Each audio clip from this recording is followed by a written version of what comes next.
രാവിലെ ഇങ്ങനെയൊക്കെയാണ് കേട്ടോ. കുറച്ച് പച്ചക്കറിയൊക്കെ ഇരിപ്പുണ്ടായിരുന്നു. അതെല്ലാം അരിഞ്ഞ് അവിയലും സാമ്പാറും മെഴുക്കുവരട്ടിയൊക്കെ ആക്കാമല്ലോ എന്ന് വിചാരിച്ചു. ഇന്നലെ വീട്ടിൽ പോയപ്പോൾ കുറച്ച് കാന്താരിമുളക് വെച്ച് കൊണ്ടുവന്നായിരുന്നു.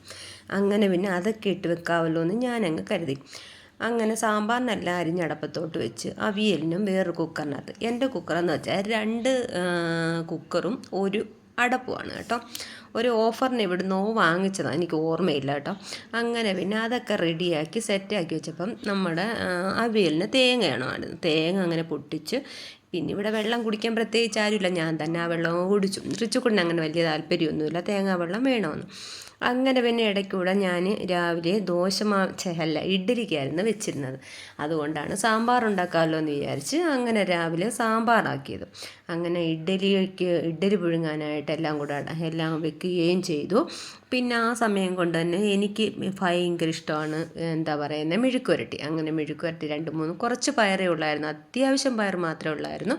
അങ്ങനെ പയർ മെഴുക്കുവരട്ടിയാക്കി അവിയലും ആക്കി. അവിയലിന് ഞാനാണെന്നുണ്ടെങ്കിൽ കടുക് വറുത്തില്ല കേട്ടോ, വെളിച്ചെണ്ണ ഇങ്ങനെ തൂവി കൊടുത്തതേ ഉള്ളൂ, മതിയല്ലോ. കാരണം എന്ന് വെച്ചാൽ ഇവിടെ അവിയൽ അങ്ങനെ വലുതായിട്ട് പോകത്തില്ല, ഉമ്മിച്ചായ്ക്ക് വേണ്ടി മാത്രമാണ് ഞാൻ അവിയൽ വെക്കുന്നത് തന്നെ. അങ്ങനെ പിന്നെ ആ ജോലിയൊക്കെ കഴിഞ്ഞപ്പോഴാണ് മീൻകാരൻ ചേട്ടൻ വന്നത്. അന്നേരം കിട്ടിയത് ചൂരയായിരുന്നു കേട്ടോ. അങ്ങനെ ചെറിയൊരു ചൂര വാങ്ങിച്ച് അത് വെട്ടിക്കഴുകി വൃത്തിയാക്കി. പിന്നെ ഇവിടെ കൂടുതലും വറുക്കുന്ന മീനാണ് കൂടുതലും പോകുന്നത്. അന്നേരം ഞാൻ വിചാരിച്ചങ്ങ് വറുക്കാമല്ലോ എന്നാൽ ചോദിക്കും, തലയുണ്ടല്ലോ അത് കറിയും വെച്ച്. അതിൻ്റെ ഇടയ്ക്കൂടെ എൻ്റെ റിച്ചുക്കുട്ടൻ പോയി തൊട്ടപ്പുറത്തെ വീട്ടിൽ ഒരുപാട് കറിവേപ്പിലുണ്ട്. അങ്ങനെ അവൻ പോയി അവിടുന്ന് കുറച്ച് കറിവേപ്പിലയും വാങ്ങിച്ചുകൊണ്ട് വന്നു. സാമ്പാറിനായിട്ട് ഞാൻ സാമ്പാർ പൊടി ഉപയോഗിച്ചിട്ടില്ല, അല്ലാതെ തന്നെ മുളക് പൊടി മല്ലിപ്പൊടി എല്ലാം കൂടെ കടുക് വറുത്ത് തക്കാളിയൊക്കെ ഇട്ട് നല്ല രീതി വഴറ്റിയെടുത്താണ് ഞാൻ സാമ്പാർ വെച്ചത്. സാധാരണ സാമ്പാർ പൊടിയാണ്, ഇന്നെൻ്റെ സാമ്പാർ പൊടി തീർന്നു, അതുകൊണ്ടാണ് ഞാൻ സാമ്പാർ പൊടി ഇടാൻ. പക്ഷേ ഇച്ചിരി കൂടെ ടേസ്റ്റ് കൂടുതലെന്ന് വെച്ചാൽ സാമ്പാർ പൊടിയെക്കാട്ടും നല്ലതെന്ന് നമ്മുടെ പൊടിയെല്ലാം കൂടെ നമ്മൾ തന്നെ വറുത്ത് അങ്ങനെ ചെയ്യുന്നതായിരുന്നു ഇച്ചിരി കൂടെ എനിക്ക് ടേസ്റ്റായിട്ട് തോന്നിയത്. പിന്നെ അതിൻ്റെ ഇടയ്ക്കൂടെ മീൻ കറിയും വെച്ച്, മീൻ വറുക്കാനായിട്ട് 4 മീനെടുത്ത് ഞാൻ അരപ്പ് പുരട്ടി ഒരു 10-15 മിനിറ്റ് അന്ന് അരപ്പ് പിടിക്കാൻ വേണ്ടി മാത്രം ഞാൻ മാറ്റി വെച്ചു. അങ്ങനെ പിന്നെ അതും എടുത്ത് ഞാൻ വറുത്ത്. അങ്ങനെ ഒരുവിധം ചില്ലറ ജോലികളെല്ലാം എൻ്റെ ഒതുങ്ങി. പിന്നെ അന്നേരം പാത്രങ്ങളൊക്കെ എനിക്ക് അന്നേരം കഴുകണം, അല്ലെന്നുണ്ടെങ്കിൽ ഒരുപാട് പാത്രമാകുമ്പോൾ എന്തോ ഒരു ഈർച്ചയുടെ പോലെ.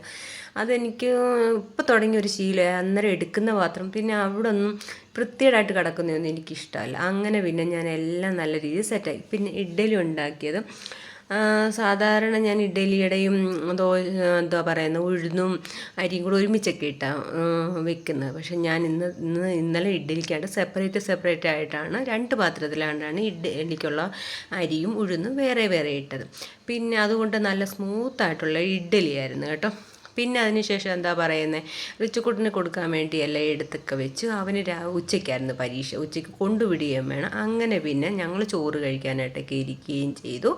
പിന്നെ അങ്ങനെ പിന്നെ ഞാനും എൻ്റെ റിച്ചുകൂടെ ചോറൊക്കെ കഴിച്ചിട്ട് ഞങ്ങൾ ഒരുമിച്ച് സ്കൂളിൽ കൊണ്ടുവിടാനായിട്ട് പോയി. അവൻ എക്സാം ആണല്ലോ, അന്നേരം പിന്നെ ഇന്ന് ഞാൻ നേരത്തെ കടയിൽ നിന്ന് വരികയും ചെയ്തു. അങ്ങനെ പിന്നെ അവനെ കൊണ്ടുവിടുകയും ചെയ്തു. പിന്നെ എൻ്റെ വീഡിയോ കണ്ട് ഇഷ്ടപ്പെടുവാണെങ്കിൽ നിങ്ങൾ എന്നെ ഒന്ന് സപ്പോർട്ട് ചെയ്തേക്കണേ. ഇതൊക്കെയാണ് എൻ്റെ ഒരു ദിവസത്തെ, എല്ലാ ദിവസങ്ങളും ഇതൊക്കെ തന്നെയാണ് നടക്കുന്നത്. അങ്ങനെ നിങ്ങളുടെ വീടുകളിലും ഇതൊക്കെ തന്നെ ആയിരിക്കും എന്നാണ് ഞാൻ വിശ്വസിക്കുന്നത്. ഇത്രയേ ഉള്ളൂ. ടാറ്റാ, ബൈ.